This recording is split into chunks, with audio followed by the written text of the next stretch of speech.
दोस्तों नमस्कार, आप देख रहे हैं रूपबास डेली न्यूज। कहते हैं मेहनत का फल देरी से मिलता है लेकिन अवश्य मिलता है। आज हम आपको ऐसी ही शख्सियत से रूबरू करवाएंगे जिन्होंने अपनी मेहनत एवं लगन के दम पर कुछ ऐसा कर दिखाया जिसकी बदौलत वो आज जन सेवा कर पा रहे हैं। उनके हौसले एवं इरादों को परिस्थितियां भी नहीं रोक पाई। जी हाँ, हम बात कर रहे हैं बयाना रूपबास के क्षेत्रीय विधायक अमर सिंह जाटव की, जिनसे हमारे सहयोगी हेम सिंह कुशवाहा ने खास बातचीत की।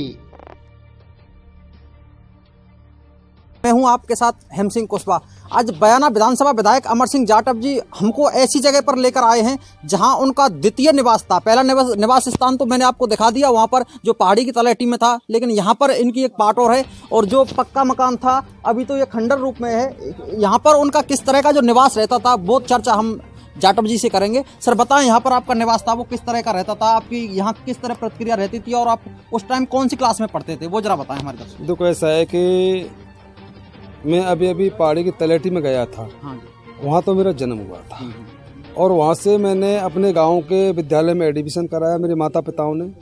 और ठीक मैं 5वीं तक यहाँ पढ़ा था। 5वीं के बाद में जैसे ही मैं बंसी पहाड़ पर पढ़ने के लिए निकला था तो यहाँ हमारे माता पिताओं ने एक चर्चा की थी और यहाँ तमाम बुजुर्ग लोग बैठे थे। उन्होंने कहा था कि आप बच्चे को तो पढ़ा रहे हैं, लेकिन वो झुग्गी झोंपड़ी में बरसात के दिन हो तमाम परेशानी खड़ी हो जाती हैं और ना हो तो किसी से जैसे वैसे मजदूर करके एक हल्की सी और एक पाट और डाल लें जिससे कि आपका बच्चा इसमें सुरक्षित रह सके। और हुआ क्या, जो पहाड़ी की तलहटी में हम उस समय बस रहे थे, मुझको याद है हमारे माता पिताओं पे कुछ मतलब हल्के फुल्के जो आभूषण थे और मौका देख करके उस समय भी अटकाया, जो चोर अटकाए और उस आभूषणों को भी उठा कर ले गए। अच्छा, परिस्थिति आपके खिलाफ थी? हाँ, ये उठाकर ले गए। और इसके बाद में फिर तमाम लोगों की बातें चर्चा चली थी कि ऐसा क्यों हुआ। अब कहते हैं गरीब तो गरीब ही होते हैं, लेकिन फिर भी हिम्मत नहीं तोड़ा था। और मैंने भी, मेरे को हल्की सी समझ आई तो मैंने अपने माता पिता से कहा था आप दिलहार मत होइए, जो कुछ होगा जो बढ़िया होगा। और कहते हैं कि सब्र का फल मीठा होता है। तो उन्होंने कि बेटे तू जानता नहीं है। मैंने कहा मैं सब कुछ जान रहा हूँ और पहचान रहा हूँ। मेरे लिए जो विद्यालय में जो शिक्षा मिल रही है उससे मुझको ज्ञान बढ़ता चला जा रहा है। आप धैर्य रखिए, जो कुछ होगा आने वाला समय को जो बढ़िया आएंगे आप नहीं समझ, आपकी देख रेख में ही और आपका बेटा आपका नाम कमाएगा। और मैंने भी संकल्प लिया जब तक मैं आप जीवित रहेंगे इस दुनिया में, मैं एक बार आपको ये दिखा जाऊँगा हाँ आपके बेटे ने जन्म लिया। इसीलिए मैंने संकल्प लेकर के और वहाँ बढ़ा। ये मेरी दूसरी जगह पर हमने रहे थे, जो जीवन हमने व्यतीत किया था। और इसी के साथ में जैसे जैसे समय निकलता गया, जो परेशानियां कठिनाइयाँ वो निकलती चली गई।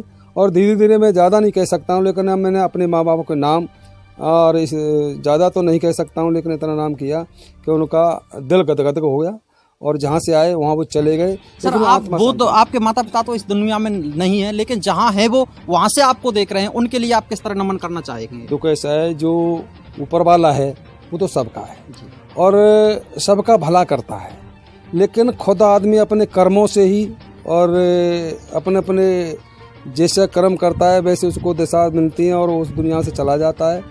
और लेकिन मेरा मानना ये है कि कोई भी इंसान हुआ इस दुनिया के अंदर, जहाँ तक ज़्यादा हर की भलाई के बारे में सोचे और कोई भी आदमी को समय पर उसकी सेवा करनी चाहिए और यही आड़ा आता है और यही नाम होता है। इस खबर में खास सहयोग देने के लिए ये थे हमारे विशेष सहयोगी हेम सिंह कुशवाहा।